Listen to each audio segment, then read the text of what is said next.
ഇന്ത്യക്ക് 25% അധിക തീരുവ ചുമത്താനുള്ള യുഎസ് തീരുമാനത്തെ പരോക്ഷമായി വിമർശിച്ച് വിദേശകാര്യമന്ത്രി എസ് ജയശങ്കർ നിരവധി വെല്ലുവിളികൾ നേരിടുമ്പോൾ ബഹുരാഷ്ട്ര സംവിധാനം ലോകത്തെ പരാജയപ്പെടുത്തുന്നെന്നും അദ്ദേഹം പറഞ്ഞു.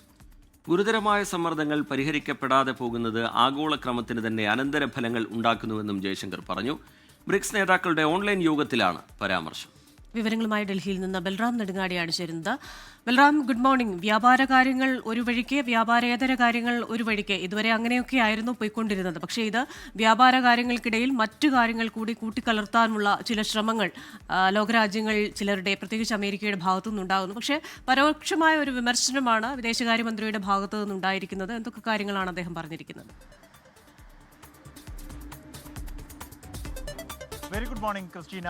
റിജിത്ത്, യു എസിൻ്റെ ഇരട്ട തീരുവയ്ക്കെതിരെ പരോക്ഷ വിമർശനമാണ് വിദേശകാര്യമന്ത്രി ഡോക്ടർ എസ് ജയശങ്കർ ഉന്നയിച്ചിരിക്കുന്നത്. കഴിഞ്ഞ ദിവസം ഈ യു എസ് തീരുവ വിഷയം ചർച്ച ചെയ്യുന്നതിനായി ബ്രിക്സ് രാജ്യങ്ങളുടെ ഓൺലൈൻ ഉച്ചകോടി വിളിച്ചിരുന്നു.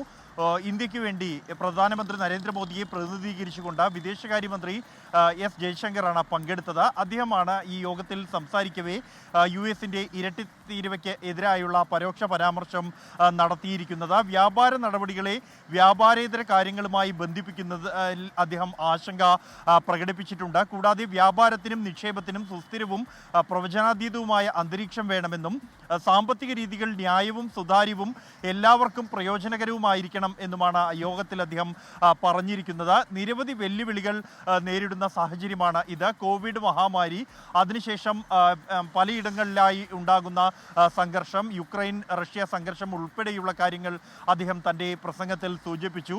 അത്തരം ഒരു സാഹചര്യത്തിൽ ബഹുരാഷ്ട്ര സംവിധാനം ലോകത്തെ പരാജയപ്പെടുത്തുന്നുവെന്നും ഗുരുതരമായ സമ്മർദ്ദങ്ങൾ പരിഹരിക്കാതെ പോകുന്നത് ആഗോളക്രമത്തിന് തന്നെ അനന്തര ഫലങ്ങൾ ഉണ്ടാക്കും എന്നുമാണ് അദ്ദേഹം ഈ യോഗത്തിൽ പറഞ്ഞത്. ഈ യോഗം വിളിച്ചത് ബ്രസീൽ പ്രസിഡന്റ് ലുണ ഡസിൽവി ആയിരുന്നു. ഇന്ത്യക്ക് സമാനമായി 50% തീരുവ യു എസ് ഏർപ്പെടുത്തിയ ഒരു രാജ്യമാണ് ബ്രസീൽ. അതുകൊണ്ട് തന്നെ U S president Donald Trump BRICS രാജ്യങ്ങളോടുള്ള അതൃപ്തി പരസ്യമായി തന്നെ പ്രകടിപ്പിച്ചിട്ടുണ്ട്. ഈ ഒരു പശ്ചാത്തലത്തിൽ ഈ ഇരട്ടി തീരുവയെ അല്ലെങ്കിൽ തീരുവയെ എങ്ങനെ നേരിടാം എന്ന് ചർച്ച ചെയ്യുന്നതിനും ഒപ്പം തന്നെ ഒരു സംയുക്ത പ്രസ്താവന ഇറക്കുന്നതിനും വേണ്ടിയായിരുന്നു അത്തരത്തിൽ ഒരു ഓൺലൈൻ യോഗം ബ്രിക്സ് രാജ്യങ്ങളുടെ വിളിച്ചു ചേർത്തത്. ക്രിസ്റ്റീന, റിജിത്ത്. ശരി, ബൽറാം നെടുങ്ങാടി ഡൽഹിയിൽ നിന്ന് വിശദാംശങ്ങൾ പങ്കുവയ്ക്കുകയായിരുന്നു. ലോകത്തെവിടെയായാലും ഏത് സമയത്തും 24 വാർത്തകളും ഓഗ്മെന്റഡ് റിയാലിറ്റി പാക്കേജുകളും എക്സ്പ്ലെയിനറുകളും വിശദമായി കാണാൻ ഞങ്ങളുടെ യൂട്യൂബ് ചാനൽ നിങ്ങൾക്ക് സബ്സ്ക്രൈബ് ചെയ്യാം.